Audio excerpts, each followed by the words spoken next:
Dear students,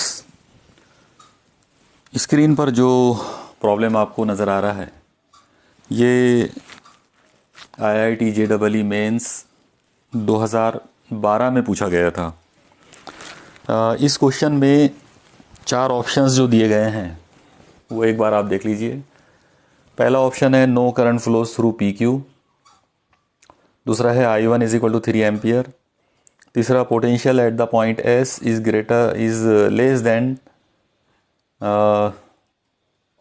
less than that at the point Q और I2 = 2 ampere.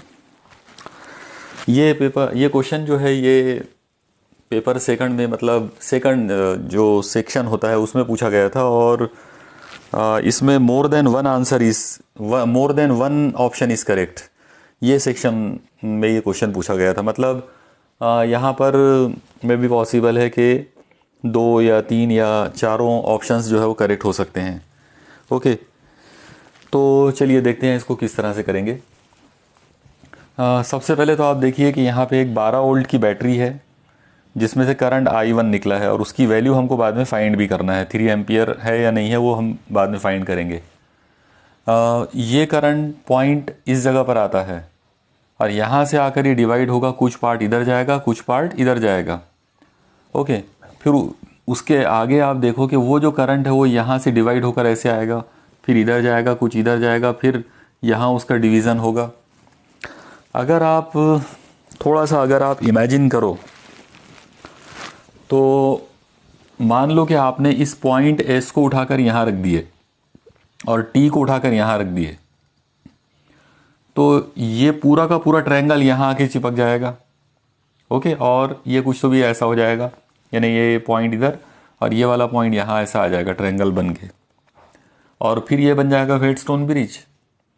मतलब ये व्हेटस्टोन bridge ही है, सिर्फ ये थोड़ा सा उसको ऐसा लंबा कर दिया गया, एक्सटेंडेड व्हेटस्टोन ब्रिज आप इसको बोल सकते हो। ओके, ये पॉइंट P और पॉइंट S अगर एक जगह पर है तो ये हमारा यूजुअल व्हेटस्टोन ब्रिज है, लेकिन हमने उसको यहाँ पे थोड़ा सा ऐसे एक्सटेंड किया हुआ है। इसमें जाहिर सी बात है रूल्स वही लगेंगे जो ऑलरेडी व्हेटस्टोन के लगते हैं। सबसे पहले हम ये देखेंगे कि व्हेटस्टोन ब्रिज जो है ये बैलेंसिंग कंडीशन में है या नहीं है। तो उसका एक आसान आइडिया होगा कि आप ऊपर वाले रेजिस्टेंसेस और नीचे वाले रेजिस्टेंसेस का रेशो लेना शुरू कर दो। जैसे आप देखो यहाँ पर ये जो रेजिस्टेंस है ये है 2 ओहम, इसका रेशो ले लेंगे तो 4। ये वाला रेजिस्टेंस है 2 ओहम, इसका रेशो ले लेंगे तो 4।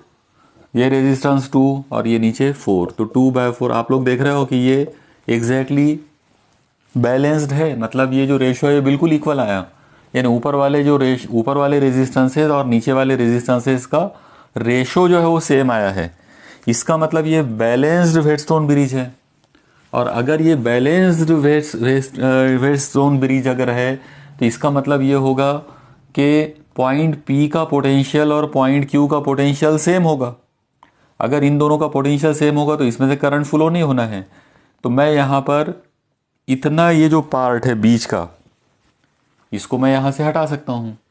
अब आप देखो, अगर मैंने इस पार्ट को हटा दिया, ओके, तो वही वाली कहानी यहाँ भी होगी, क्योंकि ये भी तो व्हेटस्टोन ब्रिज का वही वाला बैलेंस्ड पार्ट है। इसका मतलब ये भी यहाँ से हट जाएगा। और अब अगर ये दोनों पॉइंट्स अगर ये हट जाते हैं तो अब आप देखो कि ये दो जो पॉइंट्स यहाँ पर बने हुए हैं इनके बीच में ये क्वेश्चन बिल्कुल आसान बन गया। अब हम एक काम कर सकते हैं, इसका नाम रख देते हैं A और इसका नाम रख देते हैं B। तो देखिए, सबसे पहले पॉइंट, मान लो कि ये पॉइंट A है और ये पॉइंट B है, तो यहाँ से लेकर यहाँ तक जाने में 1, 2 और 3 रेजिस्टेंस मिल रहे हैं। ये 2 ओहम, ये 2 ओहम और ये भी 2 ओहम। फिर यहाँ से लेकर यहाँ तक जाने में भी 3 रेजिस्टेंस मिल रहे हैं, 1, 2, 3। ये 4 ओहम, ये भी 4 ओहम, ये भी 4 ओहम। तो इसका मतलब क्या हुआ कि ये जो ऊपर वाले जो 3 है ये सीरीज़ में और ये नीचे वाले जो 3 है ये भी सीरीज़ में है। ऊपर वाले 3 सीरीज़ में है 2, 2, 2, तो ये डायरेक्ट प्लस हो जाएंगे। मतलब ये मामला कुछ ऐसा बन जाएगा, पॉइंट A पॉइंट B 2, 2, 2, मतलब ये हो जाएगा 6 ओहम। और अगर मैं इसको कंटिन्यू करूँ 4, 4, 4, ये हो जाएगा 12 ओहम। और इस तरह से ये कनेक्टेड है। तो अब आप लोग देखो 6 ohm and 12 ohm, they are connected in parallel. Okay, ये लोग पैरेलल में हैं, और अगर ये लोग पैरेलल में हैं तो इसका मतलब ये हो जाएगा कि 1/RP is equal to, parallel का फॉर्मूला अगर लगाते हैं यह आ जाएगा 1/6 प्लस 1/12।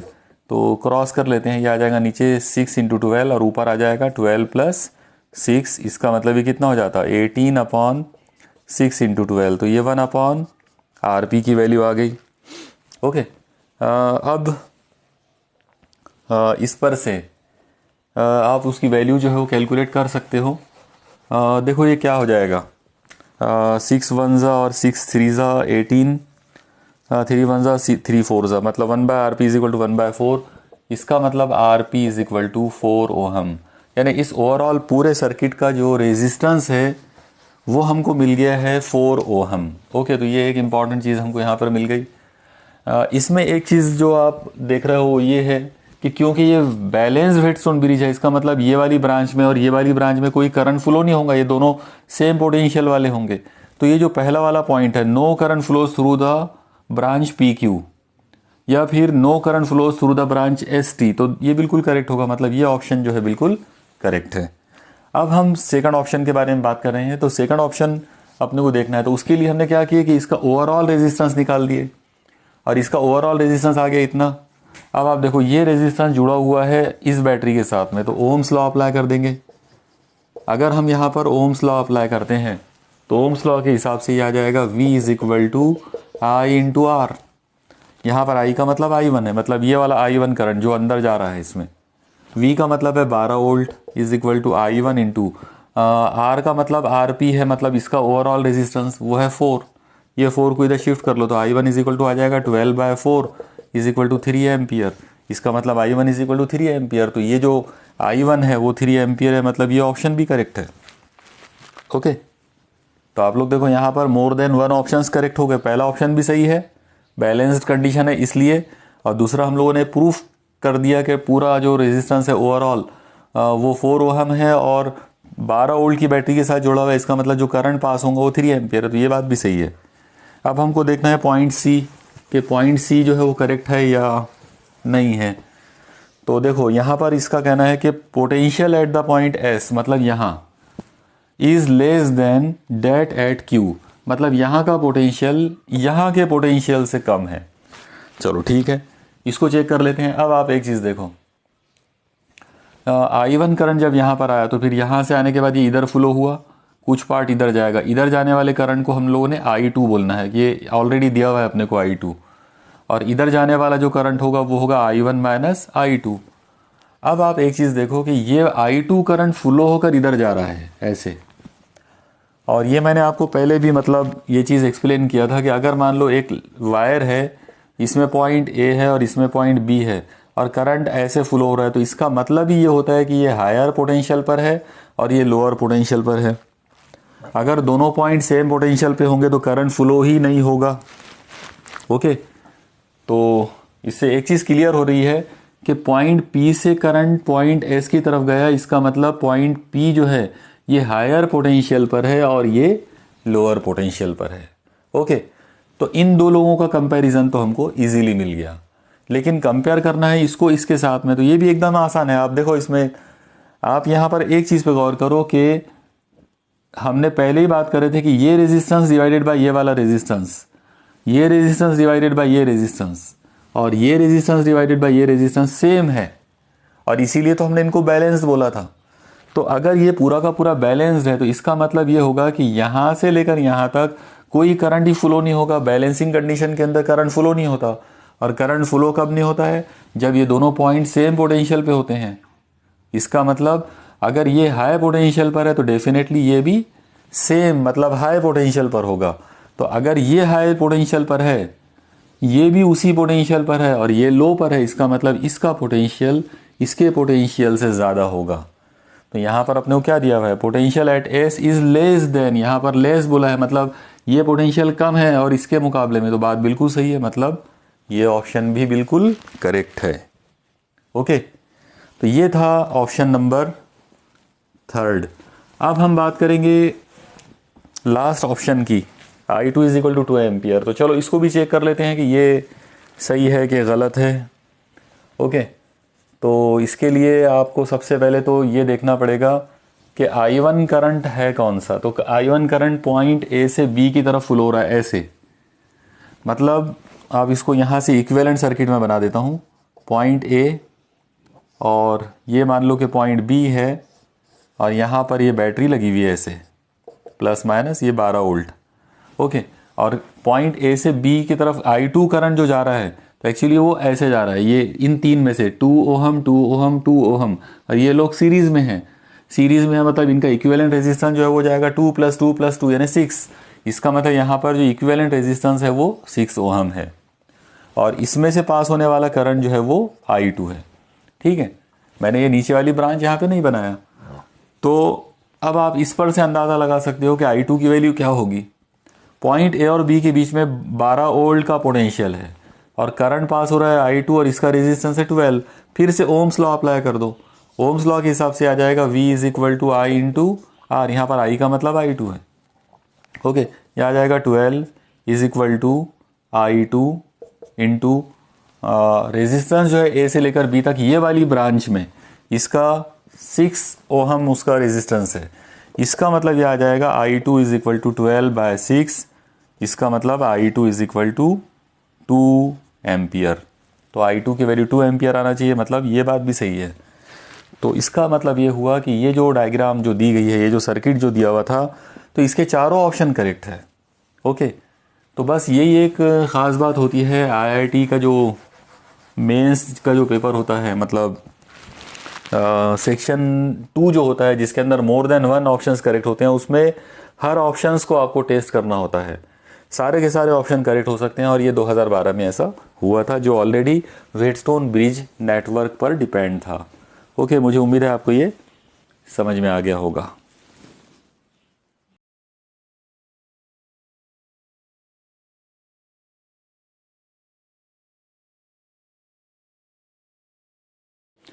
ओके, देखिए इस सर्किट में आपको एक इनफाइनाइट सीरीज़ दी गई है। ओके, अलग अलग रेजिस्टेंस का कॉम्बिनेशन की एक इनफाइनाइट सीरीज़ है, और वो सीरीज़ कुछ इस तरह से है कि यहाँ पर 1 ओहम, साथ में 2 ओहम, फिर उसके बाद 1 ओहम 2 ओहम, फिर 1 ओहम 2 ओहम, और इस तरह से कंटिन्यू एक के बाद एक ऐसे इनफाइनाइट है। क्वेश्चन ये है कि what is the equivalent resistance between the point A and B, और 4 ऑप्शन है: इनफाइनाइट, 0, 2 ओहम, 1.5 ओहम। तो देखिए इसको किस तरह से करेंगे। सबसे पहले तो आप इसको एक चीज़ ध्यान में रखिए कि जब हम किसी इनफाइनाइट सीरीज़ की बात करते हैं, तो इनफाइनाइट सीरीज़ में सबसे पहले आपको ये डिसाइड करना पड़ेगा कि उसमें यूनिट क्या है, मतलब उसका एक यूनिट पार्ट।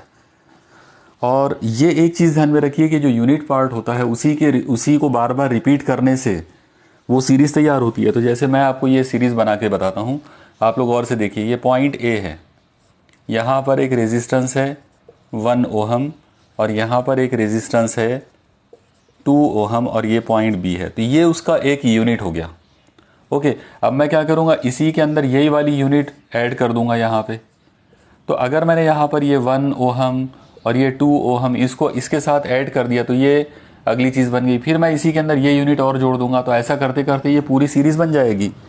ओके, तो अब मान लो कि इन दोनों के बीच में, मतलब पॉइंट ए और पॉइंट बी के बीच का जो इक्विवेलेंट रेजिस्टेंस है, सपोज करो कि वो x है। ओके, इसको कैलकुलेट कैसा करना है उसको आप एक बार अच्छे से समझ लो, एकदम इजी मेथड है उसका। तो मान लो कि ए और बी के बीच का जो फाइनल, जो आखिरी जो आंसर आएगा, यानी फाइनल जो रेजिस्टेंस है वो x है। और जैसा मैंने आपको बताया था कि यहाँ से लेकर ये इतनी बड़ी उसकी यूनिट है, तो हम ऐसा इमेजिन करेंगे कि यहाँ से इस यूनिट को तोड़ दिए। ओके, तो अगर आप इस यूनिट को यहाँ से अगर आप तोड़ देते हैं, तो अब आप देखो कि ये वाला पॉइंट और ये पॉइंट फिर से यहाँ से इधर ये इनफाइनाइट बनेगा। मतलब ये पूरा का पूरा क्या होगा, ये बची हुई जो सीरीज़ है इन्फिनिटी, इनफाइनाइट टर्म्स है, उसमें से एक टर्म निकाल भी दिए तो बची हुई भी जो टर्म्स है वो भी इनफाइनाइट है। इसका मतलब ये होगा कि इन दोनों के बीच का अगर आप रेजिस्टेंस लोगे, यानी ये बचे हुए टुकड़े का, हमने एक यूनिट को अलग कर दिए और ये बचे हुए पार्ट को लिए, तो ये बचा हुआ पूरा जो पार्ट है इसका जो रेजिस्टेंस होगा तो वो x होगा, जैसे हमने यहाँ लिए थे पहले। ओके, ओवरऑल पूरी सीरीज का रेजिस्टेंस x है, तो फिर ये इसके जो एक यूनिट पार्ट को निकालने के बाद जो बचा हुआ पार्ट रहेगा उसका भी तो रेजिस्टेंस x ही आएगा।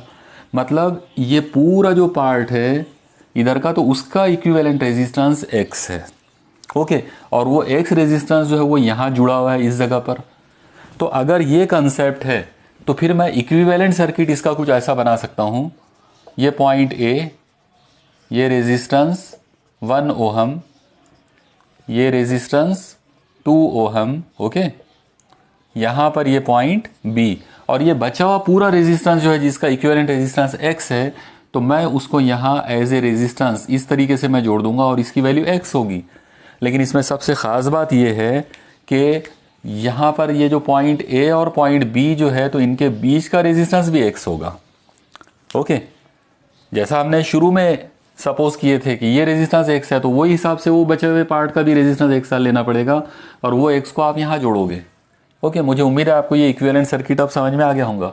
अब ये प्रॉब्लम बिल्कुल इजी प्रॉब्लम बन गया है। अब आप देखो, ये दो लोग आपस में पैरेलल हैं, तो इन दोनों का इक्विवेलेंट जो है वो पैरेलल के फॉर्मूले से आएगा। तो चलो पहले इन दोनों का जो है पैरेलल कॉम्बिनेशन निकाल लेते हैं। मान लो कि इनका पैरेलल कॉम्बिनेशन RP है, तो इसका फॉर्मूला आ जाएगा 1/RP is equal to 1/R1 मतलब 2 प्लस 1/R2 मतलब x। ओके, अब इसको सॉल्व कर लेते हैं। तो ये कुछ इस तरह से हो जाएगा, नीचे दो लोगों को मल्टीप्लाई कर लो तो 2 इंटू एक्स, ऊपर क्रॉस करेंगे तो x into 1 is x plus 1 into 2 is 2, तो ये कितना आ गया 1/RP। और अब इसको उल्टा कर दो, ये आ जाएगा RP is equal to 2 times x/x plus 2।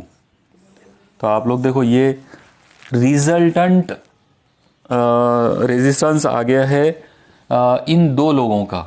Okay, अब अगर इन दो लोगों का रेजिस्टेंस इतना है तो इसका मतलब ये होगा कि इन दो को आप हटाकर इनकी जगह पर एक रेजिस्टेंस ले सकते हो जिसकी वैल्यू ये वाली हो। तो अब हम यहाँ पर वैसे ही करेंगे, ये दो रेजिस्टेंस हट जाएंगे। ओके, और ये दो हटने के बाद इन दोनों की जगह पर यहाँ पर एक रेजिस्टेंस आ जाएगा जो कि होगा RP, और जाहिर है वो RP की वैल्यू कितनी है 2x/x प्लस 2। ठीक है, मुझे उम्मीद है आपको इतनी कहानी ये पूरी समझ में आ गई होगी। अब आप देखो फाइनल आंसर की तरफ कैसे जाएंगे। अब पॉइंट A और B को अगर सीधा करके देख लिए तो 1 ओहम और RP ये दो लोग सीरीज में आ गए। इसका मतलब A और B के बीच का जो फाइनल आंसर होगा वो सीरीज रेजिस्टेंस वाला होगा, और सीरीज रेजिस्टेंस का फॉर्मूला क्या था RS is equal to R1 plus R2 plus and so on. यहाँ तो दो ही लोग हैं, एक है 1 ओहम और एक है RP। इसका मतलब RS मतलब ये, और इन दोनों के बीच का रेजिस्टेंस हमने x लिया था, पहले सपोज किए थे। ये आ जाएगा x is equal to R1 यानी 1 प्लस R2 मतलब ये नंबर 2x/x प्लस 2। ओके, देखो यहाँ तक नोट कर लिया आप लोगों ने, इतना बराबर आप लोग नोट करते जाओ। और अब आगे आप लोग देखो, ये वाली पूरी टर्म जो है, इस पूरी टर्म को इधर लेकर आओ, तो ये इधर प्लस में है, इधर आकर ये माइनस हो जाएगा। ये हो जाएगा x, इस साइड में यहाँ पर पहले से है x, ये टर्म इधर आकर माइनस होगी, तो -2x/x plus 2 is equal to 1।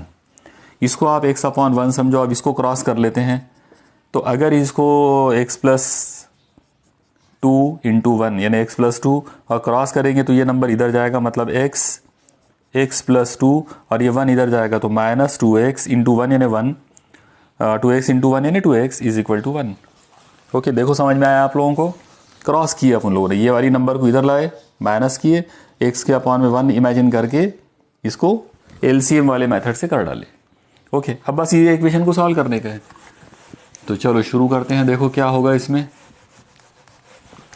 ये हो जाएगा x प्लस 2 माइनस 2x, और ये x प्लस 2 अपॉन में इसको उधर अगर शिफ्ट कर दिए तो वो 1 के साथ मल्टीप्लाई हो जाएगा, मतलब ये हो जाएगा plus x plus 2 equal to x plus 2। अब इनको सॉल्व करना शुरू करो। देखो सबसे पहले ये ब्रैकेट खोलेंगे, x into x square, x plus 2 2x minus 2x is equal to x plus 2। अब ये प्लस 2x से माइनस 2x कट जाएगा, इसका मतलब ये हो जाएगा x square is equal to x plus 2।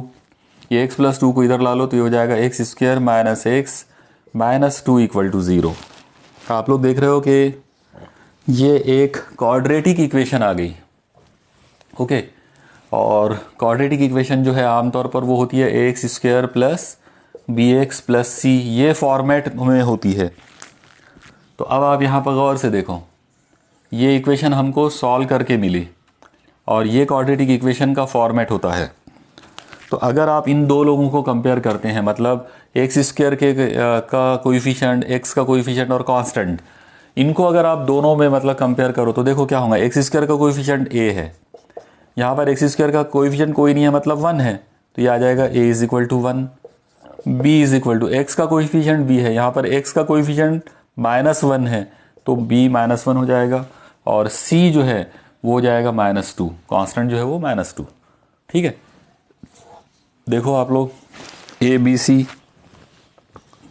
Quadratic formula जो है वो अब हमको अप्लाई करना है, उसके लिए हमने ए बी सी निकाल लिया। अब आप लोगों को क्वाड्रेटिक फार्मूला याद होना चाहिए, वो फार्मूला था -b plus minus under root B square -4ac upon 2 times a। Okay, अब इसमें जो ए बी सी की वैल्यू, ये फार्मूला याद होना चाहिए, ये कई बार यूज होगा। ओके, ये आ जाएगा x is equal to minus B की वैल्यू है -1 plus minus under root B square यानी -1 का स्क्वायर -4, a का मतलब है 1 और c का मतलब है -2 और अपॉन में आएगा 2 इंटू 1 यानी 1। ओके, चलो इतना आप लोग पहले नोट डाउन कर लो और अब आगे बढ़ाते इसको।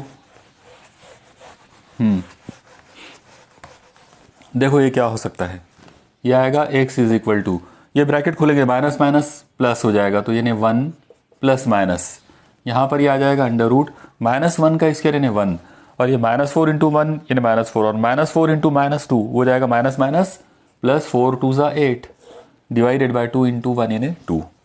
ठीक है, एकदम सीधे सीधे सिंपल से नंबर आ गए।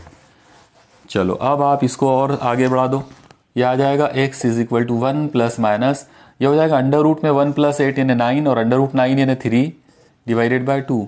इसका मतलब x इज इक्वल टू आएगा 1 प्लस 3 बाई 2 और 1 माइनस 3 बाई 2। एक बार प्लस लेंगे एक बार माइनस लेंगे। आप लोग याद रखो क्वाड्रेटिक इक्वेशन जो होती है उसके दो रूट्स होते हैं, अल्फा और बीटा, अगर आपको याद हो पूरा तो प्लस वाली जो है ये अल्फा है और बीटा माइनस वाली है। ये आ जाएगा x is equal to 1 plus 3 मतलब 4 बाई 2 मतलब 2 और यहाँ पर ये हो जाएगा 1 माइनस 3 मतलब -2 बाई 2 मतलब -1। तो अब आप देखोगे x हम लोगों ने सपोज किया था equivalent resistance between the point a and b, यानी इक्विवेलेंट रेजिस्टेंस, ये x जो है वो इक्विवेलेंट रेजिस्टेंस है और रेजिस्टेंस जो है वो it can not be negative. Okay, इसका मतलब ये वाला जो आंसर है तो ये हो नहीं सकता, ये प्रैक्टिकली पॉसिबल नहीं है, तो फिर ये चीज़ बाकी बची। इसका मतलब x इज इक्वल टू 2, इसका मतलब ये आएगा कि r is equal to 2 ohm. यानी इस तरह की अगर आप एक इनफाइनाइट सीरीज अगर बनाते हैं तो फाइनली उसका जो आंसर आएगा, जो ओवरऑल जो रेजिस्टेंस आपको मिलेगा वो 2 ओहम होगा। मतलब ये जो 3 अलग अलग ऑप्शंस दिए हुए इनमें से option C is correct. Okay, तो इस तरीके से हम इस प्रॉब्लम को सॉल्व कर सकते हैं। मुझे उम्मीद है आपको ये प्रॉब्लम समझ में आ गया होगा। ओके,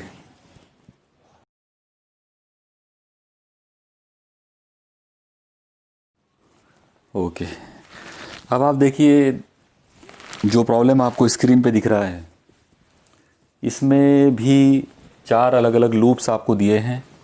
ये पहला लूप, दूसरा, तीसरा, चौथा। रेजिस्टेंस दिए गए हैं आपस में 2R कैपिटल, सेंटर में यहाँ पे स्मॉल आर और स्मॉल आर दिए हुए हैं और फिर ये कैपिटल आर 2R और कैपिटल 2R। और आपको पूछा गया जो प्रॉब्लम है वो ये है कि find the equivalent resistance between P and Q, मतलब P और Q के बीच में जो टोटल जो रेजिस्टेंस होगा। ओके, फाइनल जो रिजल्ट आएगा, रिजल्टेंट जो रेजिस्टेंस होगा वो मालूम करना है। और 4 ऑप्शंस आपके सामने हैं A B C D, इनमें से कोई तो भी एक आंसर या more than one answer is correct. Okay, अब आप देखो कि ये प्रॉब्लम के अंदर हम इसमें फिर से थोड़ा सा इसको अगर आपने इमेजिन करना शुरू किए तो देखो मैं आपको यहाँ पर सबसे पहले ये ऊपर का जो सेक्शन है इसको एक अलग तरीके से बनाकर बताता हूँ। ये जो पहले वाला ये जो लूप है तो हम इसको इस तरीके से इमेजिन कर सकते हैं कि ये एक रेजिस्टेंस है 2R और एक रेजिस्टेंस है स्मॉल आर, और इन दोनों के बीच में यहाँ पे एक लाइन है ऐसी डाली हुई। फिर इसके बाद एक रेजिस्टेंस है 2R और एक रेजिस्टेंस है स्मॉल आर। यहाँ पॉइंट P है और यहाँ पॉइंट Q है। आप लोग देखो ये बैलेंस्ड व्हेटस्टोन ब्रिज है। ओके, मतलब ये ऊपर का इतना जो पार्ट है तो ये 100% बैलेंस्ड है।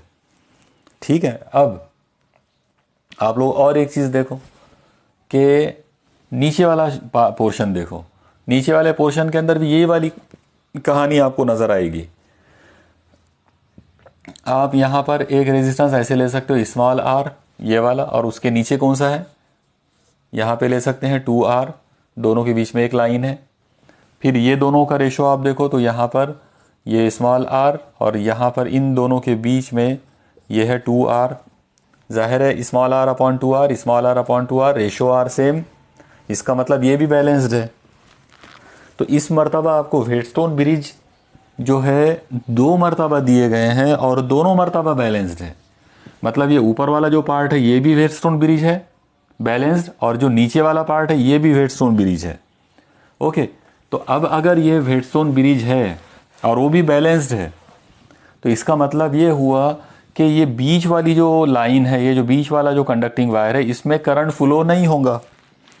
ओके, और अगर इसमें करंट फ्लो नहीं होगा तो फिर आप इसको बीच में से गायब कर सकते हो। आप हमेशा के लिए ये हिंट को याद रखो कि जहाँ से करंट फ्लो नहीं होगा, यानी बीच वाला जो पार्ट होता है, तो उसको आप आराम से गायब कर सकते हैं। मतलब ये पार्ट को आप गायब कर दो, और अब आप देखो जैसे ही आप इसको गायब करेंगे तो अब आपका जो प्रॉब्लम है वो एकदम सिंपल बन जाएगा। कैसे सिंपल हो गया? अब ये पॉइंट पी में से 3 ब्रांचेस निकल के जा रही हैं। ऊपर वाली ब्रांच में 2R सीरीज़ में, सेंटर में ब्रांच R और R सीरीज़ में, और नीचे वाली ब्रांच 2R और 2R ये सीरीज़ में। मतलब ऊपर से 2R की सीरीज़, बीच में से स्मॉल आर की सीरीज़, नीचे वाली ब्रांच में 2R और 2R की सीरीज़। तो अब अगर हम इसको अगर सॉल्व करना शुरू करें तो आप देखो क्या होगा।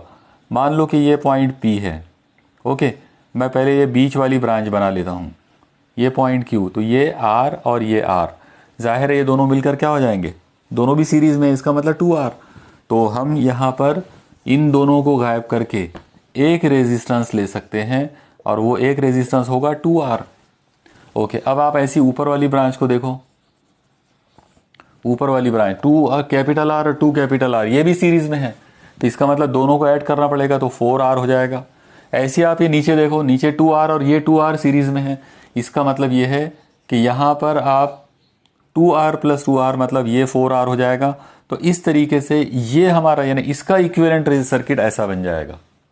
ओके, और जैसा आप देख रहे हो कि 4R 2R 4R ये लोग एक दूसरे से पैरेलल है, और जब ये एक दूसरे के साथ पैरेलल है तो हम यहाँ पर पैरेलल का फॉर्मूला लगा सकते हैं 1/RP is equal to 1/4R plus 1/2R plus 1/4R। Okay, जाहिर है बस ये एक बार अगर आपने RP की वैल्यू निकाल ली है तो ये आपका फाइनल आंसर होगा। ठीक है, अब आप देखो इसमें किस तरह से इसको सॉल्व करेंगे। यहाँ पे 1/4R और 1/4R 2 मरतबा है, तो हम इसको लिख सकते हैं 2/4R। ओके, प्लस 1/2R, या इसको अगर सॉल्व कर ये 2 से 4 को कट कर दिया जाए तो ये क्या हो जाएगा 1/2R अपॉन 1/2R, तो ये आ गया 1/RP की वैल्यू। ओके, मुझे उम्मीद है आपको यहाँ तक समझ में आ गया होगा। आप इतना पहले उतार लो, इतना लिख लो। अब आप देखो 1/RP इज इक्वल टू, ये दो लोगों का LCM अगर लेना है मतलब इनका प्रोडक्ट ले लेंगे नीचे, तो 2R इंटू 2R, और ऊपर क्रॉस करेंगे तो ये 2R इधर जाएगा तो ये हो जाएगा 2R प्लस ये 2R इधर जाएगा तो 2R। ओके, और अब फाइनली आप देखो कि इसको किस तरह से हम कर सकते हैं। यह आ जाएगा 1/RP इज इक्वल टू, हाँ 2R प्लस 2 कैपिटल R, दोनों में से 2 कॉमन निकल जाता तो 2 कॉमन निकाले, R plus capital R divided by 2 into 2 is 4, और दोनों मल्टीप्लाइड है मतलब capital R into small r। इसका मतलब ये हो गया 1/RP इज इक्वल टू 2 से ये 4 कट जाएगा, ये हो जाएगा small r plus capital R upon 2 से 4 कट गया तो 2 times R into small r। Okay, ये जो कुछ भी आपको मिला ये 1/r मिला, 1/rp की वैल्यू मिली, तो इसको उल्टा कर दो, रेसिप्रोकल ले लो, तो ये आ जाएगा rp is equal to 2 times capital R into small r upon small r plus capital R। तो पॉइंट P और पॉइंट Q के बीच का जो ओवरऑल जो रिजल्टेंट रेजिस्टेंस है वो होगा 2r upon r plus R। जाहिर है इन सब में से ये ऑप्शन करेक्ट है, लास्ट वाला। ओके, जाहिर है जब इसमें रेजिस्टेंस की ये एक ही वैल्यू पॉसिबल है तो अदर ऑप्शंस आर रॉन्ग, मतलब इसमें एक ही ऑप्शन जो है वो करेक्ट होगा। ये उस टाइप का क्वेश्चन नहीं है कि जिसमें more than one options correct होते हों। ओके, ये एक ही पॉसिबिलिटी इसमें थी और इसीलिए एक ही आंसर इसका करेक्ट है। ओके, मुझे उम्मीद है आपको ये प्रॉब्लम भी समझ में आ गया होगा।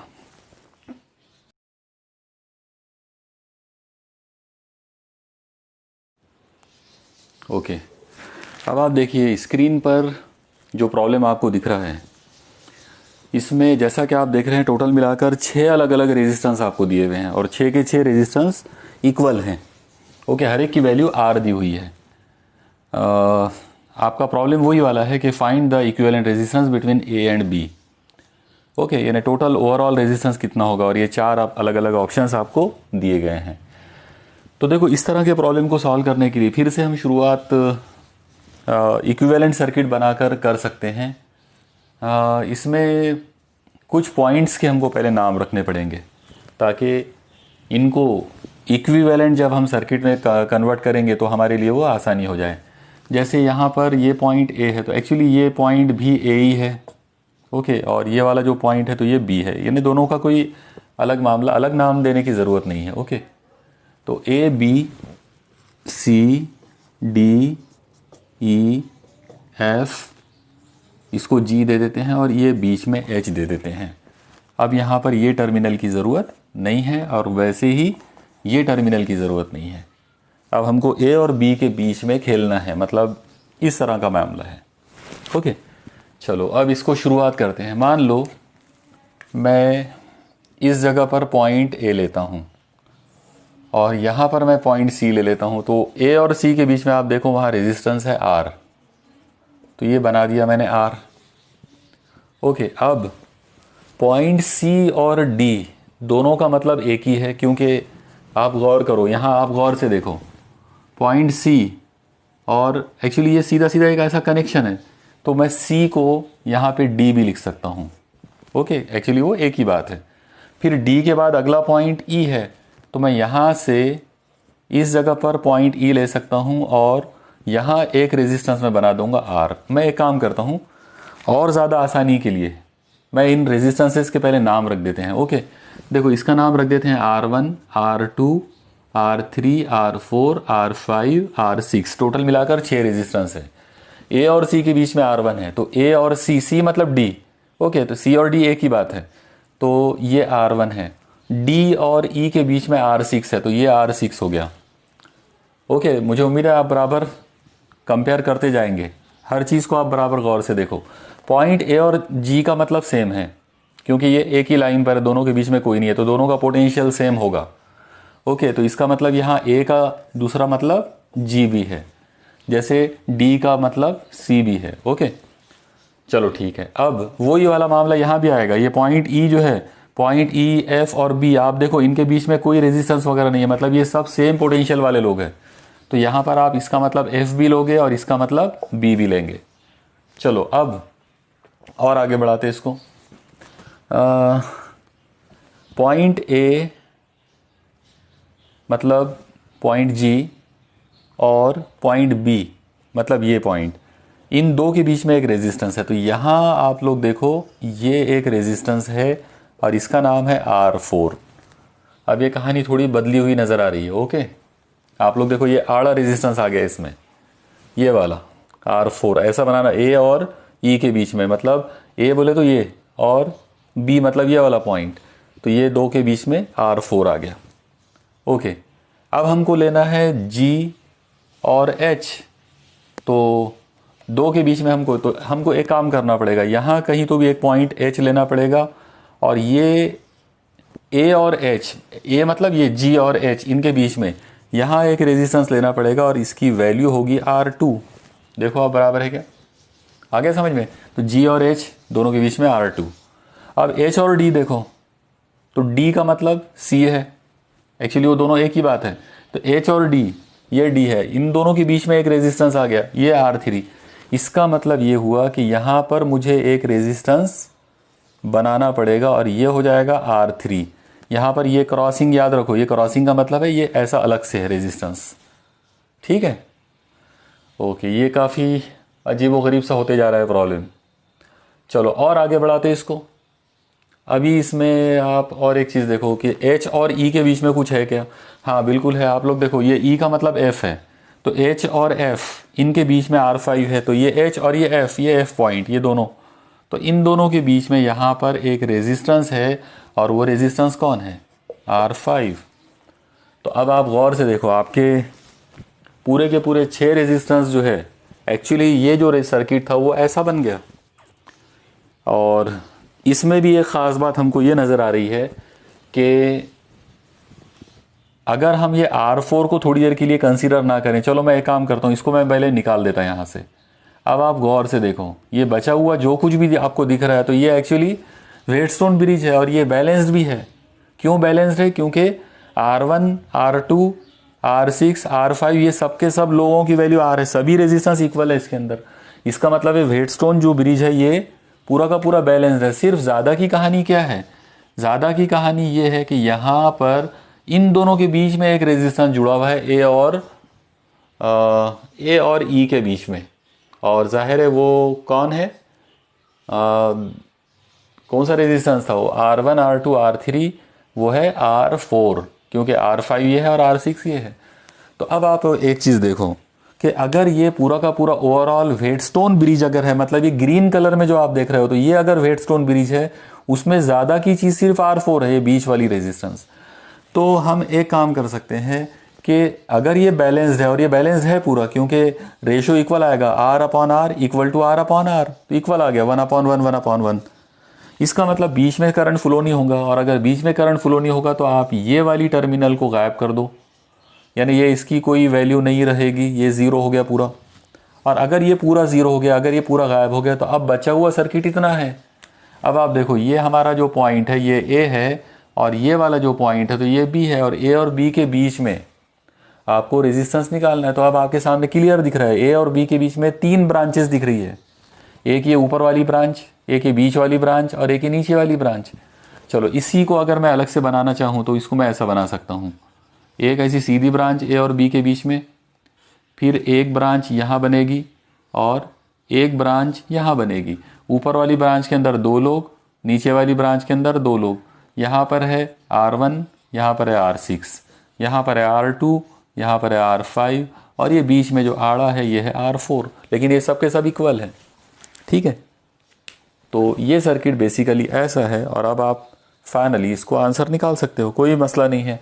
क्या करेंगे इसके अंदर, R1, R6 ये दोनों की वैल्यू R है, और दोनों सीरीज़ में, मतलब ये बन जाएगा 2R, तो ये हो गया 2R। इसके बाद ये बीच में R4, तो ये हो जाएगा R। फिर ये R2 और R5 ये दोनों भी RR है, दोनों भी सीरीज़ में है, मतलब 2R। और ये तीनों लोग पैरेलल में आएंगे, ये एक दूसरे के साथ कैसे है, पैरेलल कॉम्बिनेशन। इसका मतलब ये हुआ कि फाइनली जो आंसर हमको मिलेगा वो मिलेगा 1/RP इज इक्वल टू, यानी फाइनल आंसर पैरेलल कॉम्बिनेशन में आएगा, और वो आंसर होगा 1/2 times R plus 1/R plus 1/2 times R। Okay, इसको सॉल्व कर लेते हैं। 1/RP इज इक्वल टू, आप लोग देखो 1/2R 1/2R 2 बार है, तो ये कितना हो जाएगा 2 टाइम्स 2/R प्लस 1/R, 2 से 2 कैंसिल हो जाता, तो 1/RP इज इक्वल टू, ये 1/R प्लस 1/R मतलब 2/R, उल्टा कर दो, तो RP इज इक्वल टू आ जाएगा R/2। ओके, तो फाइनल आंसर यानी A और B के बीच का जो रिजल्टेंट जो रेजिस्टेंस है उसकी वैल्यू हमको मिली इतनी, RP is equal to R/2। इस तरीके से तो ये हमारा फाइनल आंसर आ गया। और जैसा आप देख रहे हो कि जो 4 ऑप्शंस दिए हैं उनमें से ये पहला ऑप्शन करेक्ट है, R/2 is the correct answer. Okay, तो इस तरह से हम ये प्रॉब्लम्स को सॉल्व कर सकते हैं। तो आप लोग देखिए, मैंने लास्ट लेक्चर में भी आपको बताया था कि जब हम वेडस्टोन नेटवर्क ब्रिज नेटवर्क जब हम बनाते हैं तो उसके अंदर मिनिमम 5 रेजिस्टेंस तो होते हैं, लेकिन कई बार 6 भी हो सकते हैं। तो आपको ध्यान में आया वो छठा रेजिस्टेंस ये वाला है जो रेड कलर में यहाँ दिख रहा है, बराबर है। तो ये इस तरीके से 6 रेजिस्टेंस भी लगाए जा सकते, लेकिन मामला बस वही है कि सीरीज़ और पैरेलल कॉम्बिनेशन बनेगा और अल्टीमेटली आप उसको सीरीज़ और पैरेलल के फॉर्मूले लगाकर उसको सॉल्व कर सकते हो। चलो, मुझे उम्मीद है आपको ये प्रॉब्लम भी समझ में आ गया होगा।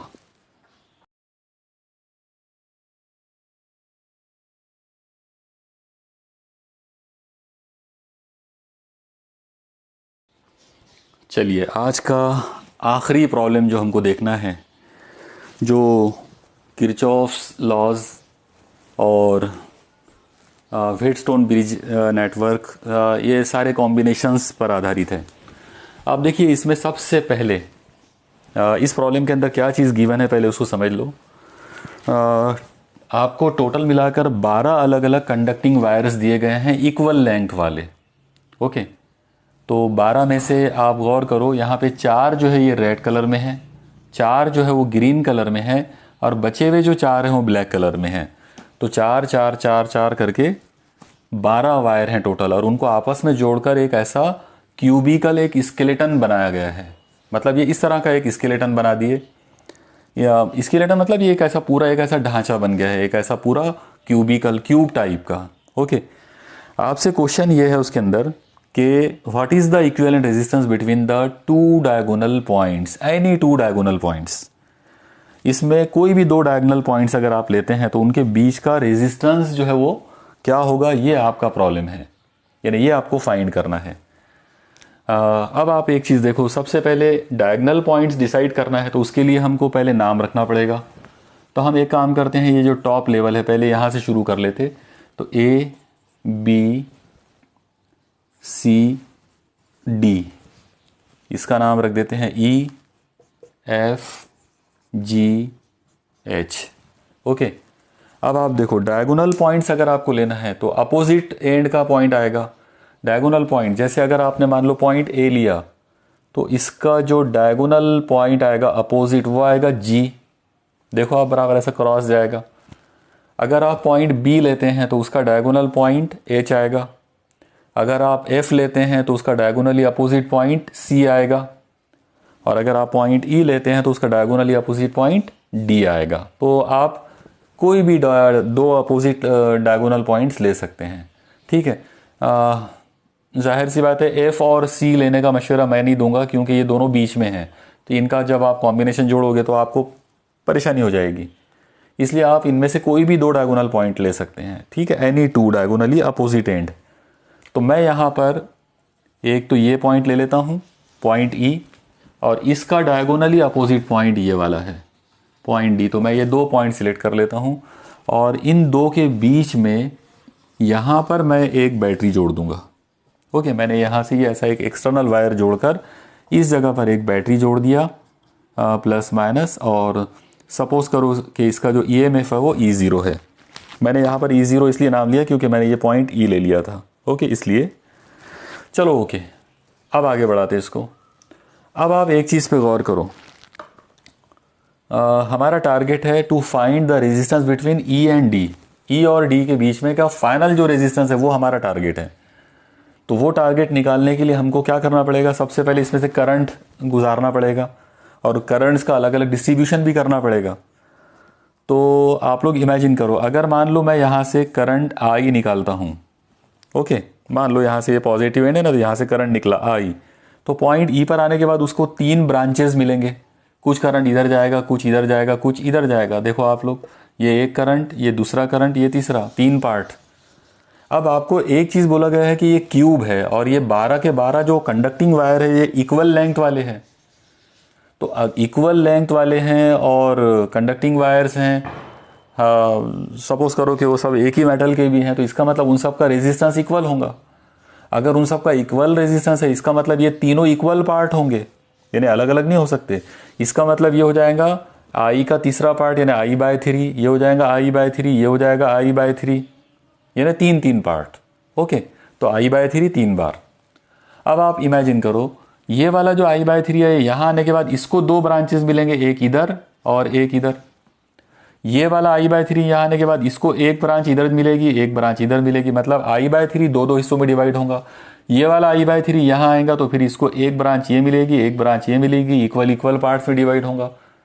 तो I/3 को अगर दो हिस्सों में डिवाइड करना है तो हो जाएगा I/6, मतलब ये I/6, ये भी I/6। तो ये जो रेशो वाला जो कंसेप्ट आ रहा है बार बार, ये बड़ा तकलीफदेह हो जाएगा। इसके लिए मैं एक सिंपल आइडिया आपको बताता हूँ।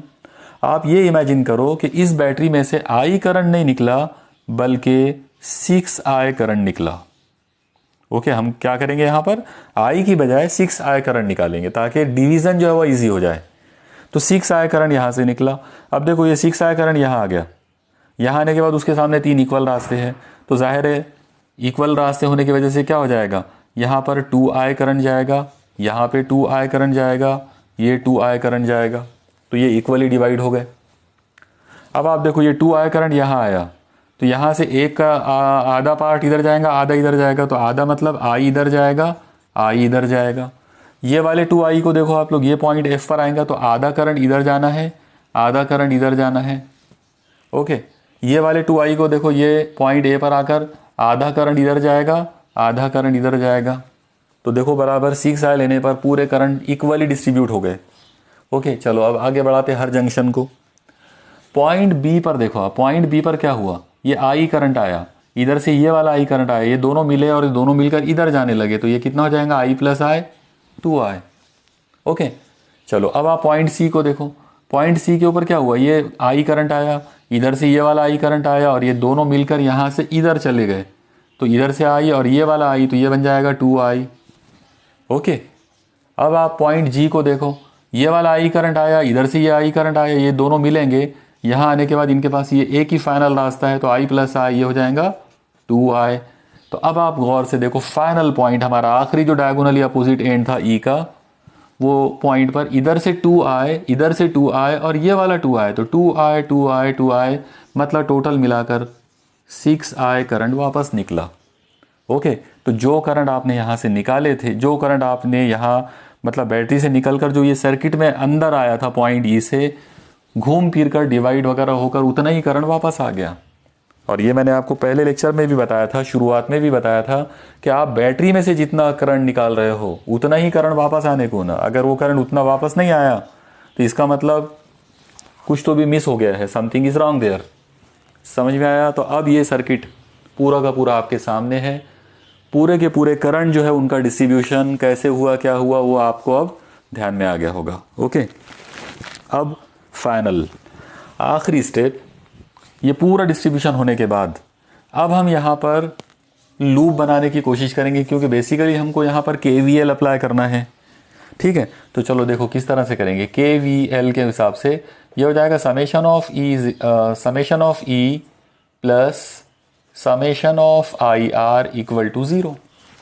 बराबर है, किरचॉफ वोल्टेज लॉ जो है वो यही वाला था, summation of E plus summation of IR equal to 0।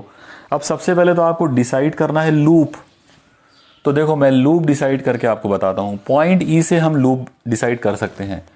तो पॉइंट E यानी ये वाला पॉइंट E से आप गए हो H की तरफ, H से आप गए हो G के तरफ, G से आप गए हो D के तरफ, D से आप आए हो E0 पर, फिर E0 से आप वापस आए हो E पर। देखो आपका लूप पूरा हुआ। कौन सा लूप लिया हम लोगों ने? E H G D घूम फिर कर E0 और फिर वापस E, यानी ये वाला बाहर वाला ये वाला लूप हमने लिया है और ये पूरा का पूरा क्लोज लूप है। ओके, इसमें कोई प्रॉब्लम नहीं है, ये पूरा का पूरा लूप है। अब ये लूप में आपको अप्लाई करना है किरचॉफ लॉ। तो सबसे पहले हम यहाँ पर डिसाइड करेंगे, हमारी जो डायरेक्शन है वो क्लॉकवाइज ही लेना है हमको। ओके, तो चलो शुरू करते हैं।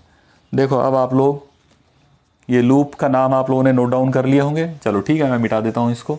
अब KVL अप्लाई करते हैं। सबसे पहले आप लोग देखो समेशन ऑफ E, मतलब इतने लूप के अंदर एक ही EMF है और ये है, और इस EMF के टाइम पर जो हमारा जो सेंस है वो कुछ तो भी ये ऐसा है। आप देखो हम ये ऐसे सेंस में जा रहे हैं, यानी क्लॉकवाइज सेंस है हमारा पूरा।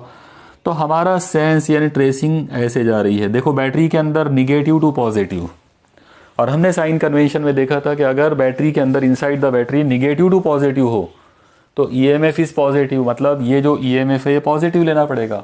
तो समेशन ऑफ ई का मतलब हो जाएगा प्लस E0 प्लस। ओके, अब समेशन ऑफ IR, तो अब आप कहीं से भी स्टार्ट कर सकते हैं, पॉइंट ई से स्टार्ट करेंगे, वहीं से हमने लूप स्टार्ट किए थे। तो आप देखो हमारा डायरेक्शन ऐसा है, मतलब यहाँ पर हमारी डायरेक्शन ऐसी है और ये 2I करंट भी हमारे साथ में जा रहा है। तो इसका मतलब ये हो जाएगा जो करंट हमारे साथ में जाएगा उसको निगेटिव लेना पड़ेगा। तो ये 2I current will be negative, मतलब ये आ जाएगा 2I इंटू रेजिस्टेंस R, यानी इसका जो रेजिस्टेंस है वो मान लो कि R है, ठीक है, प्लस इसके बाद अब आप H से G की तरफ जा रहे हो। तो आप देखो आप ये फिर से आपके जो लूप है यानी जो हमारी जो सेंस है उसी में है, क्लॉकवाइज सेंस में ही जा रहा है बराबर, ये ऐसा गया। तो ये H से G की तरफ जब जाएगा तो करंट होगा I, जाहिर है माइनस I, क्योंकि वो साथ में है हमारे मतलब क्लॉकवाइज सेंस के ट्रेसिंग के साथ में है, तो इंटू R प्लस। अब आप यहाँ तक आ गए। अब यहाँ से जब आप इधर जाओगे तो फिर से आप एक बार फिर से आप अपने ही ट्रेसिंग के अंदर हो, ट्रेसिंग की डायरेक्शन में ही है, ट्रेसिंग की डायरेक्शन में, इसका मतलब माइनस 2I ये वाला करंट और इसका रेजिस्टेंस इंटू R। अब हो गया, बाकी ख़त्म, इक्वल टू 0, ठीक है। चलो अब इन सबको सॉल्व कर लेते हैं। प्लस E0 मतलब E0 प्लस माइनस माइनस, ये हो जाएगा 2 टाइम्स I इंटू R, ये हो जाएगा plus minus minus I into R plus minus minus 2 times I into R equal to 0। देखो ध्यान में आया सब लोगों के, ये हो जाएगा E0 minus 2IR minus IR minus 2IR, तो माइनस 2IR और minus IR minus 3IR minus 3IR और माइनस 2IR माइनस 5IR, तो माइनस 5IR इक्वल टू 0। इस नंबर को उधर शिफ्ट कर लो तो ये आ जाएगा E0 is equal to 5IR, यानी हम लोगों ने यहाँ पर KVL अप्लाई करे और KVL अप्लाई करके हमको इस बैटरी का EMF मिला 5 times I into R। Okay, R is the resistance of one wire, ठीक है। चलो यहाँ तक नोट डाउन कर लो आप पहले। अब आगे बढ़ाते इसको। अब आप देखो, सपोज करो कि पॉइंट E, मतलब ये वाला पॉइंट, और इसका जो डायगनली अपोजिट जो पॉइंट है E का डायगनली अपोजिट D, इन दो लोगों के बीच का जो फाइनल रेजिस्टेंस है मान लो कि वो R डैश है।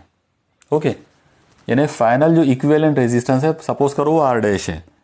तो फिर अब हम क्या कर सकते हैं कि ये पूरा का पूरा अगर मान लो ये R डैश है तो यहाँ से निकलने वाला करंट और ये रेजिस्टेंस और ये वोल्टेज, तो हम यहाँ ओम्स लॉ भी लगा सकते हैं।